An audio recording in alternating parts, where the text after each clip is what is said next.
तर पुण्यात अजित पवारांचं सरकार असलं तरी अजित पवार उपमुख्यमंत्री आहेत असा खोचक टोला मंत्री चंद्रकांत पाटील यांनी लगावलाय। अजित पवार उपमुख्यमंत्री असून देवेंद्र फडणवीस मुख्यमंत्री आहेत, त्यामुळे फडणवीसांना मतदान करा असं आवाहन त्यांनी केलंय।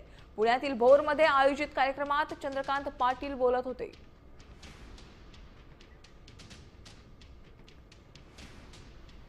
समजा इथे अजित पवारांचं सरकार असलं तरी मुख्यमंत्री देवेंद्र आहेत ना। म्हणजे अजित दादा राज्याचे उपमुख्यमंत्री आहेत, पण उपमुख्यमंत्री आहेत, मुख्यमंत्री देवेंद्र आहेत। त्यामुळे मला असं वाटतं की देवेंद्रजींना मतदान करायचं की अजित दादांना करायचं, तर सगळे आम्ही ताटात वाटीत आहोत हे मान्य आहे, पण देवेंद्रजींना मतदान करायचं असं आपण निर्णय करा असं आवाहन करतो।